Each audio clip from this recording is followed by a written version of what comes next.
नमस्कार दोस्तों। आज हम आपको एक राजा और एक सांप की कथा सुनाने जा रहे हैं।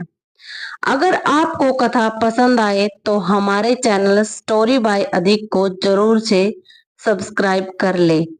तो चलिए कथा प्रारंभ करते हैं। एक समय की बात है, गौतम बुद्ध अपने शिष्यों को उपदेश दे रहे थे। तब उनके किसी शिष्य ने उनसे यह 3 सवाल किए। पहला, कौन किसके भाग्य का खाता है? दूसरा, संसार का सबसे बड़ा बलवान कौन है?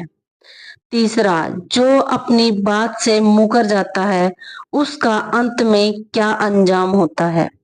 गौतम बुद्ध कहते हैं, तुम्हारे यह 3 ही प्रश्न बहुत ही महत्वपूर्ण है, क्योंकि इन तीनों प्रश्नों के उत्तर हर इंसान को जानना बहुत जरूरी है। इसीलिए मैं तुमको यह कहानी सुनाता हूँ।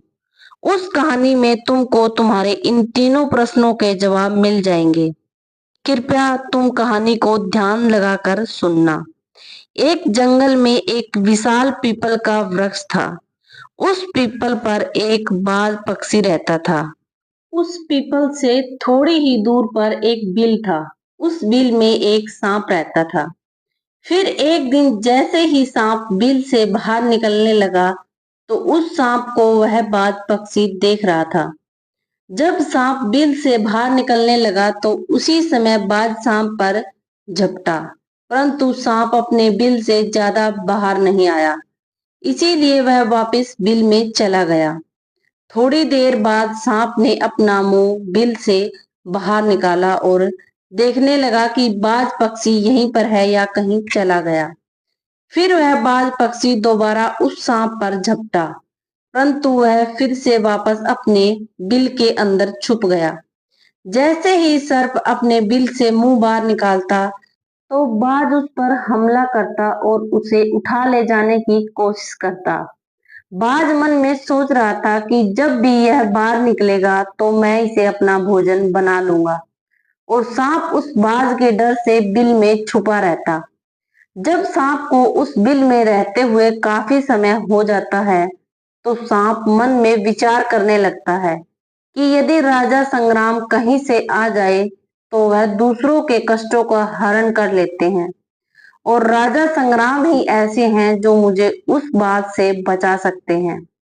तो राजा संग्राम को याद करता हुआ सांप उस बिल में छुपा रहता है, और जो भी उस मार्ग से निकल कर जाता है तो उसे सांप कहता है, भाई कोई मेरी बात राजा संग्राम तक पहुंचा दो, या मुझे राजा संग्राम से मिला दो, तो मैं उसका जीवन भर एहसान नहीं भूलूंगा।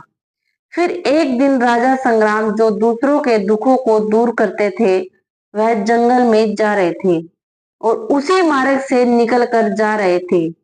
तभी सांप को पता चला कि रास्ते से कोई जा रहा है।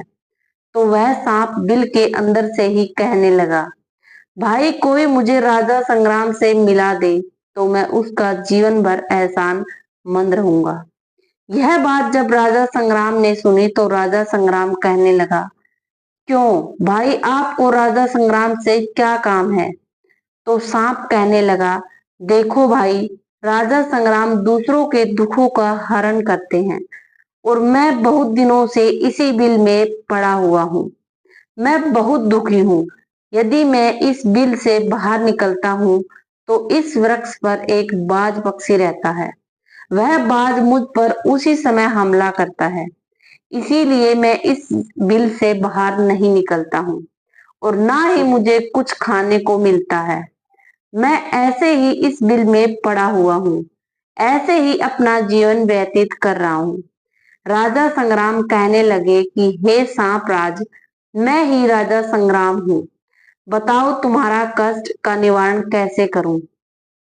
तो सांप कहने लगा, हे पालक, जैसा आपको उचित लगे ऐसा ही कीजिए, लेकिन मेरा इस बात से पीछा छुड़ा दीजिए, नहीं तो यह एक दिन मुझे मार डालेगा। राजा संग्राम कहने लगे, हे सर्पराज, तुम कहो तो मैं तुम्हें इस वन में कहीं दूर छोड़ दूं।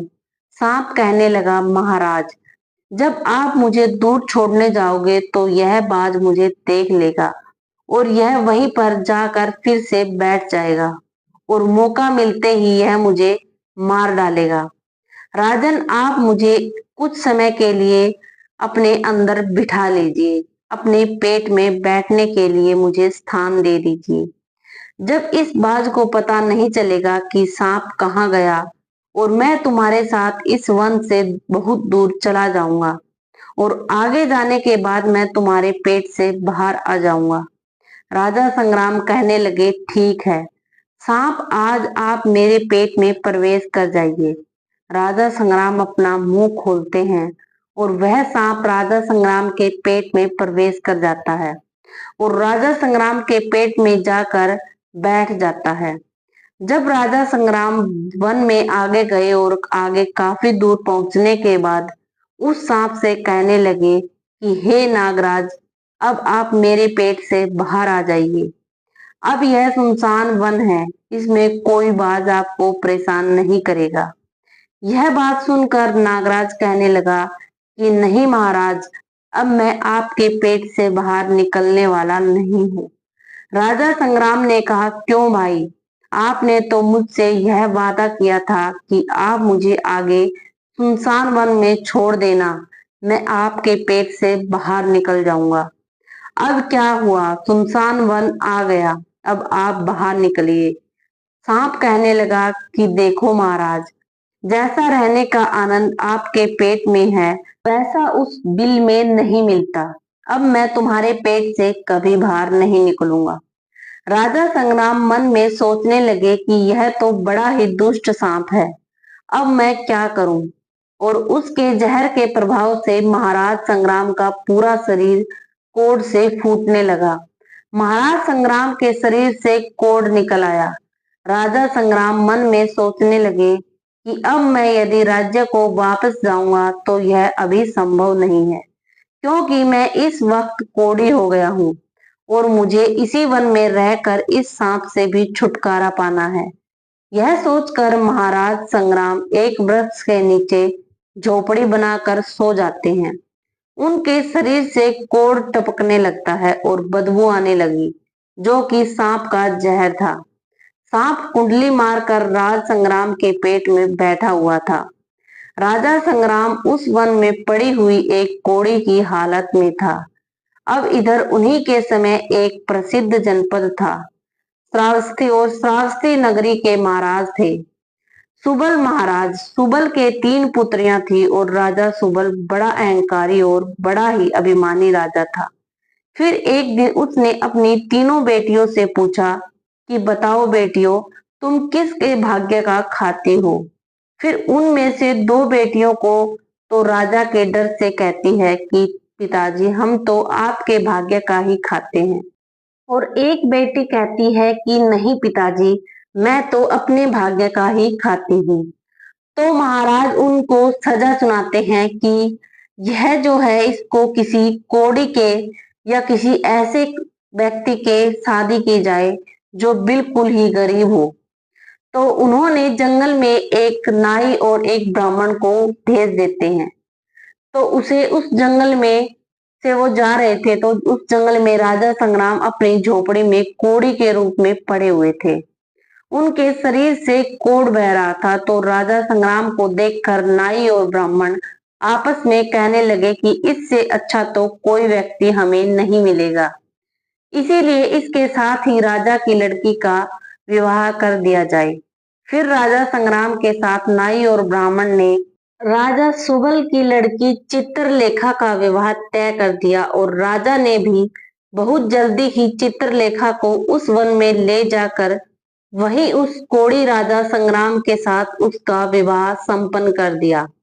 राजा संग्राम जैसे महाराज पराक्रमी राजा समय की चपेट में आ गए और एक कोढ़ी का जीवन गुजार रहे थे। वह लड़की बड़ी ही पतिव्रता थी।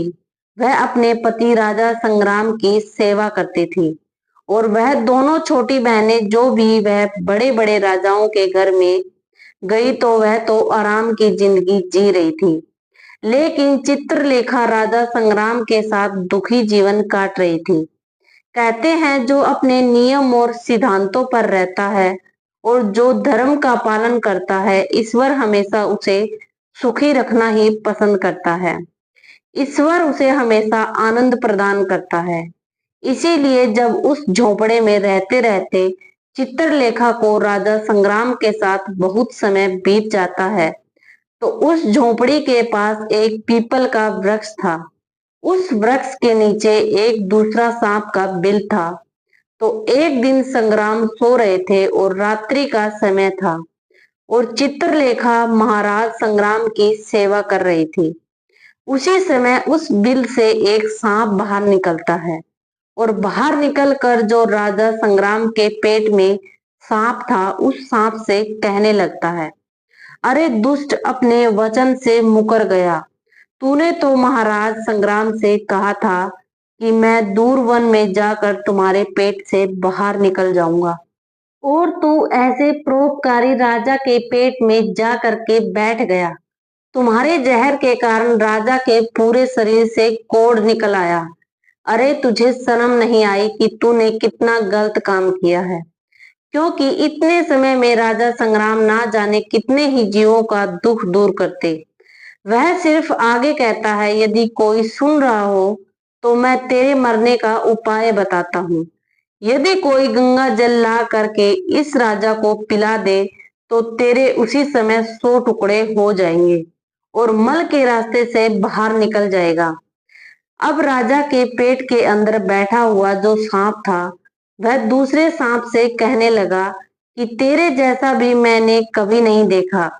धन के खजाने पर कुंडली मारकर बैठा है। यदि यह धन मानव समुदाय के कल्याण के लिए लगाया जाए तो इससे न जाने कितने मानवों का भला होता। मैं भी तेरे मरने का उपाय बताता हूँ। यदि कोई सुन रहा हो तो तेल का पीपा गर्म करके बिल में डाल दे तो उसे समय तू नष्ट हो जाएगा, और इस बिल वाले स्थान की खुदाई करेगा तो यहाँ पर अपार धन संपत्ति मिलेगी। उस बात को चित्रलेखा बड़े ध्यान से सुन रही थी। चित्रलेखा ने मन में विचार आया, यह राजा संग्राम है और इनके पेट में एक सांप बैठा हुआ है। इस कारण महाराज के शरीर से कोढ़ निकल रहा है। तो वह बेचारी चित्रलेखा एक आरसी के आश्रम पर पहुंचती है और उन आरसी से अनुरोध करती है कि महात्मा, मुझे एक गिलास गंगा जल की आवश्यकता है। आरसी ने कहा, तुम कौन हो और गंगा जल का क्या करोगी? तो वह चित्रलेखा कहने लगी, हे मुनिवर, मैं राजा सुबल की बेटी चित्रलेखा हूँ और मेरे पति के लिए मुझे दवा के रूप में गंगा जल चाहिए। उस आरसी ने उसे एक गिलास गंगा जल दे दिया। अब चित्रलेखा गंगा जल लेकर जल्दी ही महाराज संग्राम के पास पहुंच गई और पहुंचकर महाराज संग्राम से कहने लगी कि महाराज, यह दवाई है आपके कोढ़ को सही करने के लिए, तो आप इसे ग्रहण कीजिए। राजा संग्राम उस गंगाजल को पी गए और जैसे ही राजा संग्राम ने उस गंगाजल का पान किया तो उस सांप के उसी समय टुकड़े हो गए। जो पेट में था वह सांप नष्ट हो गया। वह धीरे धीरे राजा के शरीर से मल के रास्ते से बाहर निकल आया। अब तो राजा का कोढ़ धीरे धीरे सही होने लगा और कुछ ही दिनों में राजा का कोढ़ बिल्कुल सही हो गया। राजा का पूरा उपचार हो गया। राजा पहले की तरह स्वस्थ हो गए। अब राजा संग्राम से चित्रलेखा कहने लगी, हे महाराज, मैं एक औरत हूँ, इस शहर में नहीं जा सकती हूँ। आप शहर में जाइए और एक पीपा तेल का लेकर आ जाइए। राजा संग्राम कहने लगे कि चित्रलेखा, उस तेल का तुम क्या करोगी? चित्रलेखा ने कहा, महाराज, आप पहले तेल का पीपा लेकर आइए, फिर मैं आपको बताऊंगी। चित्रलेखा की बात सुनकर राजा संग्राम बाजार में जाते हैं और वहां से एक पीपा तेल का लेकर आते हैं। फिर चित्रलेखा वहां आग जलाती है और उस आग पर उस तेल को गर्म करती है और गर्म करके उस सांप के बिल में खाली कर देती है। जैसे ही उस सांप में वह तेल, गरम तेल डाला गया तो सर्प की मृत्यु हो गई। राजा संग्राम से चित्रलेखा कहने लगी कि महाराज, स्थान को खोद दीजिए। फिर राजा संग्राम ने जब उस स्थान की खुदाई की तो वहां से अपार धन संपत्ति मिलती है। चित्रलेखा कहने लगी, महाराज देखिए, मैं जानती हूँ कि आप राजा संग्राम है, परंतु मेरे पिता ने मेरा अपमान किया है और मेरी शादी एक कोड़ी से कर दी है। परंतु मैं मेरे भाग्य का खाती हूँ, इसीलिए इसी स्थान पर मेरे पिता का जो महल है उससे अच्छा महल बनना चाहिए। राजा संग्राम कहने लगा कि चित्रलेखा, तुम कैसी बातें कर रही हो? हम राजा हैं, भला यहाँ पर महल क्यों बनाएंगे? आप सोनभद्र नगरी को चलिए। परंतु राजा संग्राम के कहने पर भी चित्रलेखा नहीं मानी। फिर राजा संग्राम ने उस वन में एक शानदार महल का निर्माण करवाया। इस संसार में सबसे बलवान समय होता है और कोई बलवान नहीं होता। जिसका समय अच्छा होता है वह आगे बढ़ता रहता है और जिसका समय खराब होता है, जिसका समय विपरीत होता है, वह पतन की ओर अग्रसर हो जाता है। राजा ताम्रध्वज पर एक दूसरा राज्य आक्रमण कर देता है और उस आक्रमण में सुवल पराजित हो जाता है और राजा अपने परिवार सहित प्राण बचाने के लिए उसी वन में पहुंच जाता है। जब वन में राजा भूखा प्यासा भटक रहा था, फटे हुए वस्त्र और भूख से पीड़ित और प्यास से राजा का गला सूखा जा रहा था, तो राजा घूमते घूमते उस चित्रलेखा और राजा संग्राम के महल के नजदीक से गुजरता है। तो चित्रलेखा अपने पिताजी को पहचान जाती है। चित्रलेखा ने अपने एक सेवक को भेजा और सेवक भेजकर महाराज सुबल, जो कि एक फटी हुई हाल में थे, उनके पास वस्त्र नहीं थे, उन्हें बुलवाया। ताम्रध्वज ने सोचा, यह ना जाने कौन है और हमें क्यों बुला रही है। जब राजा ताम्रध्वज उस लड़की के पास पहुंचे तो लड़की को पहचान लिया। चित्रलेखा ताम्रध्वज से कहने लगी, पिताजी, मैं वही चित्रलेखा हूँ और मैं आपसे यह कहती थी कि मैं मेरे भाग्य का खाती हूँ। देखिए, मैं मेरे ही भाग्य का खाती हूँ, आपके भाग्य का नहीं खाती। आपने मुझे एक कोड़ी को दिया था, परंतु मेरे भाग्य में तो एक सम्राट लिखा था। देखिए पिताजी, मैं सोनभद्र नरेश राजा संग्राम की पत्नी हूँ। राजा ताम्रध्वज मन में विचार करता है और अपनी उस लड़की से अपने अपराध के लिए क्षमा मांगता है। इस संसार में सबसे बड़ा बलवान समय है और हर कोई व्यक्ति किसी दूसरे भाग्य का नहीं खाता।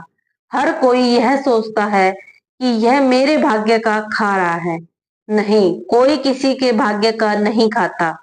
जो कोई खाता है वह अपने भाग्य का ही खाता है।